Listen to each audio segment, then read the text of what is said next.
Querida audiencia, la semana pasada en España les contaba que si todo funcionaba, si salía bien, haríamos un programa especial desde Lima. No imaginaba que iba a ser mucho más especial de lo pensado. Estoy en Lima, sí, pero estoy en la Casa de la Literatura Peruana. Y eso es una emoción muy grande porque es reencuentro con gente amiga. Ya lo verán, ya lo verán. Por lo pronto, agradecer que estén siguiéndonos siempre en este espacio, todos los viernes, para hacer conversaciones de oro, dedicadas a ensayo. Esta es la Bienal número 5 y nos remontamos al año 2016. Año 2016 se presentan casi 60 trabajos inéditos. El jurado lo tengo apuntado para no confundir nombres. Teníamos a Patricia Ruiz Bravo, a Salomón Lerner Febres, a Marco Martos, a Alessandra Chivert y Ricardo González Vigil. Se abrieron sobres, por supuesto, y ganó un autor que será el entrevistado central de esta cita, Diego Treyes Paz, con el libro Detectives Perdidos en la Ciudad Oscura, novela policial alternativa en Latinoamérica, de Borges a Bolaño. De Diego hablaremos más adelante. Quiero adelantarles también que hay una invitada, es Milagritos Saldarriaga, quien dirige la CAS Lit. Así que hoy tenemos un programa extenso y nutritivo, que es posible gracias al equipo de gestión cultural de Petroperú. No lo están viendo ustedes, pero yo tengo a 5 personas que han ido haciendo gestos, movimientos y plantando todo lo que tiene que hacerse para que un programa funcione. Y llevan hora y media aquí trabajando en un centro de Lima con calor, pero también con calor humano, y eso se agradece. Esta vez, me disculpo de antemano, no vamos a leer sus comentarios y preguntas y sugerencias. Quedarán pendientes para el próximo viernes. Pues bien, comenzamos. Y comenzamos soltando el video para conocer un poquito más sobre Diego Treyes Paz.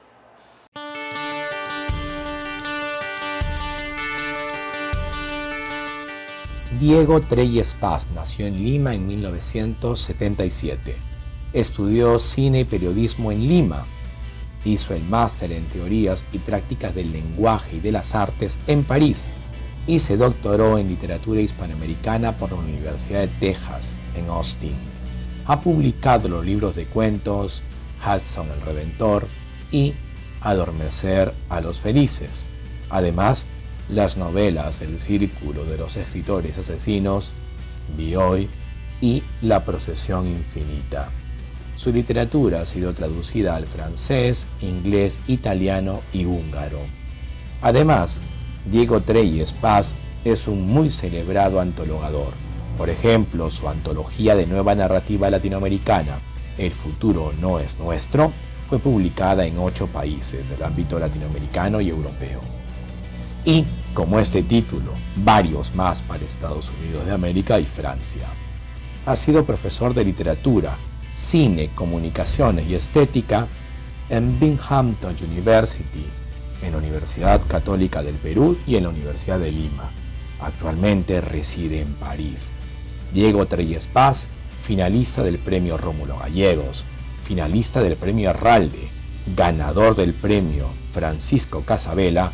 Por supuesto, es ganador también del Premio Copé de Ensayo en 2016, con su trabajo Detectives Perdidos en la Ciudad Oscura, novela policial alternativa latinoamericana, de Borges a Bolaño.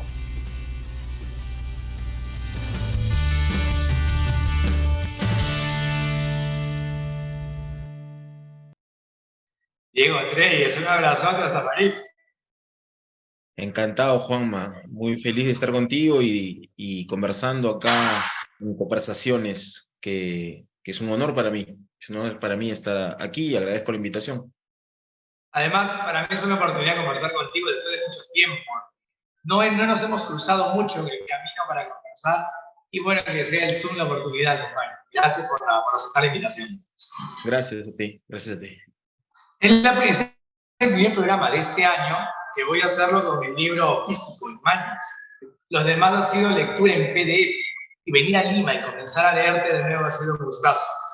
No obstante, valga decir que este programa se hace para la audiencia y entonces vamos a tener que aterrizar algunas ideas que evidentemente pediré que nos compartas. El título, lo sabe la audiencia, es Detectives Perdidos en la Ciudad Oscura, pero tiene un subtítulo y es novela policial alternativa en Latinoamérica de Borges a Bolaño. Lo primero que quisiera conversar, Diego, es no ir a Borges ni a Bolaño, sino a Piglia, y el rol que tiene Piglia en este libro y en cómo tú percibes y planteas en los argumentos tan sólidos y rotundos esta novela policial alternativa. ¿Qué rol tiene Ricardo Piglia en este universo?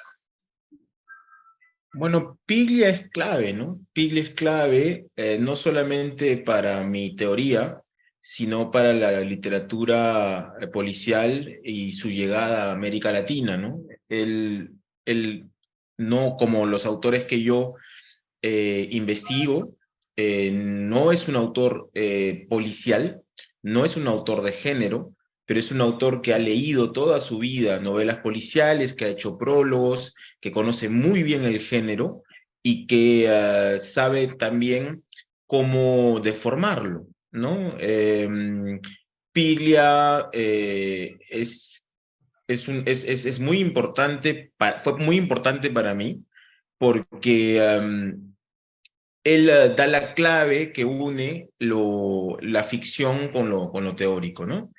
Y entonces, fíjate, muchos de los autores que yo investigué, una de las cosas que me interesó fue ver cómo en realidad ninguno de ellos cultivaba el género. Son autores que ingresan a la novela policial un poco como lectores, reivindican la novela policial, como también lo hizo Bolaño, como Piglia lo hizo en sus novelas, eh, y tienen muy claro que su papel no es el de los cultores que publican cada año una novela del policial, sino más bien a ellos les interesa la manera, en cómo el policial en América Latina fue adaptado de acuerdo a las necesidades más bien políticas desde que empieza a ejercerse, ¿no? Entonces, Piglia es clave y también creo, una figura importante dentro del aparato teórico de mi libro, ¿no? En ese contexto, Diego, te agradezco la primera respuesta.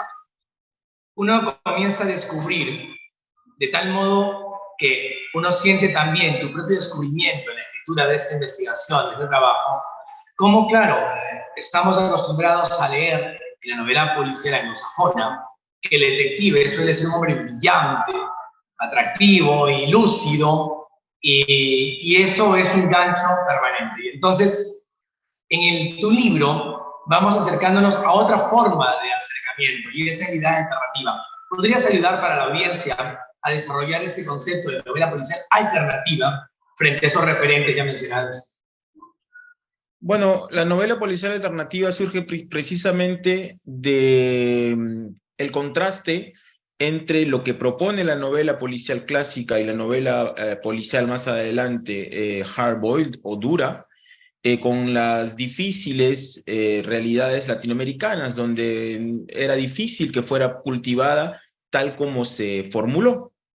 Tenemos primero el género policial clásico, que es una policial más bien divorciada de la realidad, que no pretende ser realista, ¿no? Y en la cual pues no hay clases populares,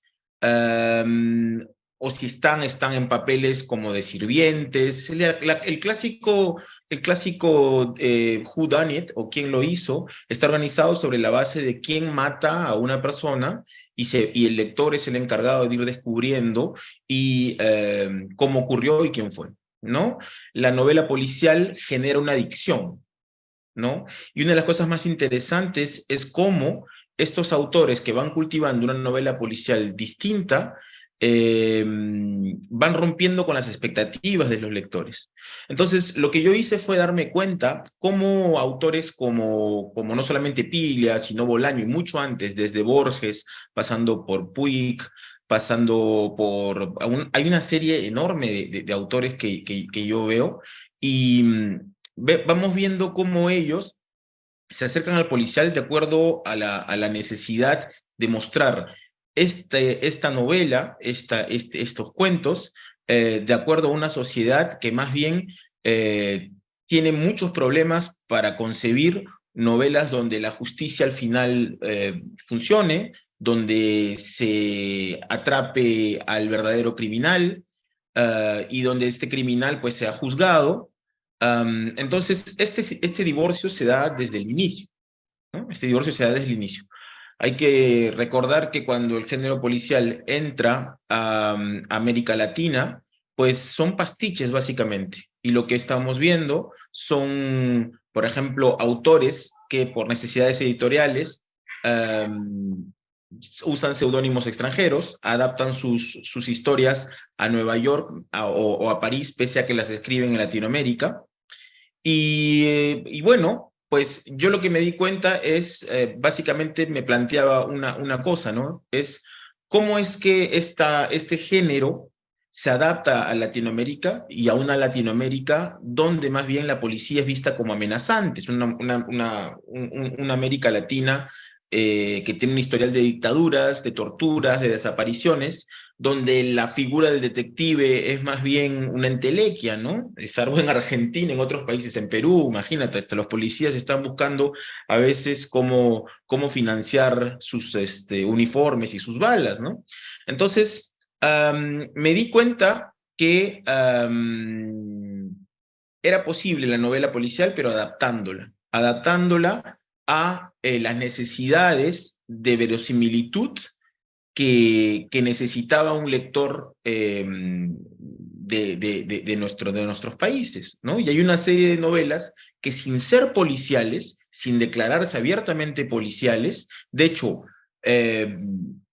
dándole vuelta a los principales preceptos, tanto de la novela clásica como de la novela hardboiled, del relato hardboiled, consiguen hacer obras en la cual generan la misma adicción en el lector, pero no le dan lo que espera. Ya de esta manera, por ejemplo, tenemos novelas donde el detective no es el principal protagonista, ¿no? De hecho, a veces hay varios detectives, ¿no?